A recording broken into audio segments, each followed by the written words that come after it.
ନମସ୍କାର। Mobile free ପରିବାର ତରଫରୁ ସମସ୍ତଙ୍କୁ ମୋର ନମସ୍କାର। ଆପଣ ପ୍ରତି ମାସିକିଆ ହଉ, 6 ମାସିଆ ହଉ, ବର୍ଷିକିଆ ହଉ ମୋବାଇଲ ରିଚାର୍ଜ କରୁଛନ୍ତି। ଆପଣଙ୍କ ଥିବା ଫୋନରେ ଗୁଗଲ ପେ, ଫୋନ ପେ କରୁଥିବେ, କିନ୍ତୁ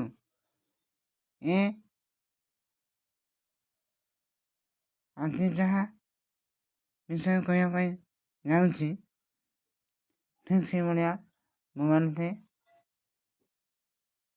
ଆପ୍ଲିକେସନ୍ RBI ସାର୍ଟିଫାଏ। ଆପଣ ଯେଉଁ ପ୍ଲାନ୍ ଆମାଉଣ୍ଟ ପକାଉଛନ୍ତି ସେଇ ପ୍ଲାନ୍ ଆମାଉଣ୍ଟ ପାଞ୍ଚ ପକାଇବେ, କିନ୍ତୁ ଆପଣଙ୍କୁ କମ୍ ଦେବାକୁ ପଡ଼ିବ। ଦେଖନ୍ତୁ, ଏଇଟା ହେଲା ମୋବାଇଲ ପେ ଆପ୍ଲିକେସନ୍ ମୁଁ ଖୋଲିଛି। ଏଠି ମୋବାଇଲ ରିଚାର୍ଜ ଅପସନ୍ ମାରିଲି। ଏଠି ମୋବାଇଲ ନମ୍ବର ମାରିବି।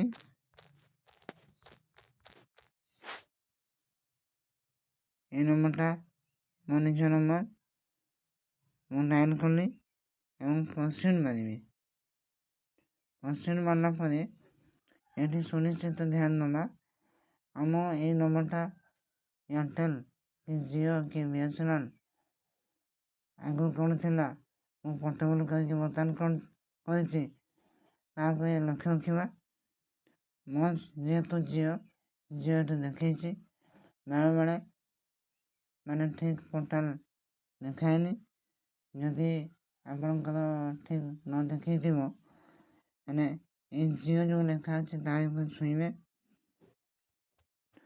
ଛୁଇଁଲା ମାନେ ତଳେ ଆସିଯିବ ଆପଣ କେଉଁ ସିମ୍ ୟୁଜ୍ କରୁଛନ୍ତି। ଆପଣ ସେଇ ସିମ୍ରେ ଟଚ୍ କଲେ ତାପରେ ଆମାଉଣ୍ଟ ମାରିବେ, ଯାହାର ଯେଉଁ ପ୍ଲାନ୍ ମାରିବାର ଅଛି। ମୁଁ 299 ମାରିଲି। ମାରିଲା ପରେ ମୁଁ ପ୍ରୋସିଡ୍ ମାରିବି। ଏଠି ପେମେଣ୍ଟ ଗେଟୱେ ଦେଖେଇବ। ଆମ ଫୋନରେ ଯାହା ଥିବ, ଗୁଗଲ୍ ପେ ହଉ, ଫୋନ୍ ପେ ହଉ, ଯାହା ଥିବ ଦେଖେଇବ। ଆମେ ଚାହିଁଲେ ବି ATM କାର୍ଡ଼ରୁ ବି ପେମେଣ୍ଟ ଦେଇପାରିବା।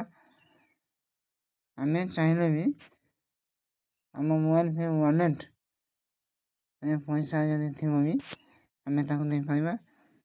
ଏବେ ଦେଖନ୍ତୁ, ଫୋନ୍ ପେ ଯେହେତୁ ମୋ ମୋବାଇଲରେ ଇନଷ୍ଟଲ୍ ଅଛି, ଫୋନ୍ ପେ ଦେଖେଇଲା। ମୁଁ 299କୁ ଫୋନ୍ ପେରେ କାଟିବା ପାଇଁ ଚାହୁଁଛି। ମୁଁ ଡାଇରେକ୍ଟ ଫୋନ୍ ପେ ଯାଇଥାନ୍ତି, 299ଟା ଅଧିକା ଦେଇତେ ପଡ଼ିଥାନ୍ତା, କିନ୍ତୁ ମୋ ମୋବାଇଲ ପେ ମାଧ୍ୟମ ଯେହେତୁ ଆସିଛି, ଦେଖନ୍ତୁ କେତେ ଆମାଉଣ୍ଟ ମୋ ଫୋନ୍ ପେ ଆକାଉଣ୍ଟରୁ କଟିବ।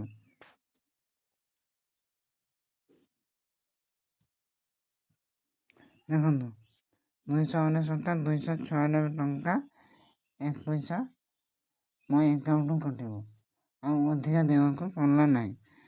ଏଠି ମୋର ଯେଉଁ ଆକାଉଣ୍ଟ ଗୁଡ଼ା ଅଛି, ମୋର ଯେଉଁ ଆକାଉଣ୍ଟ ପଇସା ଥିବ, ସେ ଆକାଉଣ୍ଟରେ ମୁଁ ମାନେ କ୍ଲିକ୍ କରିକି ସିଲେକ୍ଟ କରିକି ମୁଁ ତଳେ ଥିବା ପେ ଅପସନ୍ରେ ମାରିଦେଲେ ଏବେ ଆସିଯିବ ମୋର ଫୋନ୍ ପେରେ ରଖିଥିବା ପାସୱାର୍ଡ଼ଟି।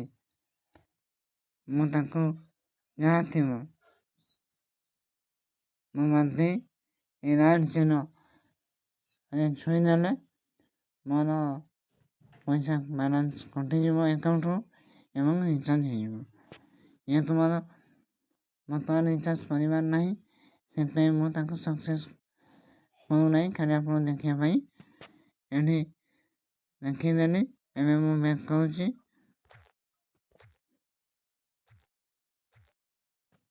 ଏଭଳି ଆପଣ ନିଜର ରିଚାର୍ଜ କରି ବେନିଫିଟ୍ ନିଅନ୍ତୁ। ତାପରେ ଦେଖନ୍ତୁ, ଏଇ ତଳେ ପୁରା ଏଇ ପେଜ୍ରେ ପୁରା ତଳ ପେଜ୍ର ପୁରା ତଳେ ଲେଖା ହେଇଛି ହୋମ୍, ବିଜନେସ୍, ଆର୍ନିଂ, ନିର୍ଭର। ମୁଁ ରିଚାର୍ଜ କଲି ତ ସାଙ୍ଗେ ସାଙ୍ଗେ କମ୍ ପାଇଲି, ଆଉ ଯେତିକି ଆମାଉଣ୍ଟ ରିଚାର୍ଜ କଲି ତାପରେ ବି ସେଇ ରିଚାର୍ଜରୁ ଆମକୁ କିଛି କମିଶନ୍ ମିଳିବ, ଯେଉଁ କମିଶନ୍ କି ଆମର ଜୁମ୍ରେ ବା ଆପଣଙ୍କୁ ଯିଏ ଆଣିଥିବେ ବୁଝେଇଥିବେ MDR କମିଶନ୍, ସେଇ କମିଶନ୍ଟା ଏ ବିଜନେସ୍ ମାଧ୍ୟମରେ ପେଜ୍ଟାକୁ ଟେକିବେ ଆଉ ୟାର୍ନିଂରେ ଛୁଇଁବେ। ମୋର ଯେମିତି 501 ଟଙ୍କା ବର୍ତ୍ତମାନ କମିଶନ୍ ଗଚ୍ଛିତ ହେଇକି ଅଛି, ମୁଁ ଖର୍ଚ୍ଚ କରି ଚାଲିଛି, କିଛି ଲୋକଙ୍କୁ ଏ ବିଷୟ ଜଣେଇଛି। ଏଇସବୁ ମାନେ କମିଶନ୍ ଏଠୁ ମୋର ମିଶିକି ଅଛି। ଆପଣ ଯେଉଁ ରିଚାର୍ଜ କଲେ ଆଜି କଲେ ରାତି 12ଟା ପରେ ବା କାଲିକି ଆପଣ ଦେଖିପାରିବେ।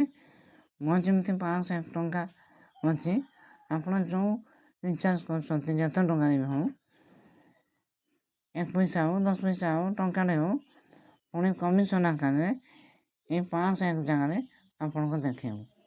ଏଇ ପଇସାଟା ଆପଣ ଆକାଉଣ୍ଟକୁ ନେଇପାରିବେ, ତାର କ୍ରାଇଟେରିଆ ଅଛି। ଏଇଭଳି ଆପଣ ଖର୍ଚ୍ଚ କରନ୍ତୁ ଏବଂ ଆପଣ ଇନକମ୍ ପାଆନ୍ତୁ। ଧନ୍ୟବାଦ।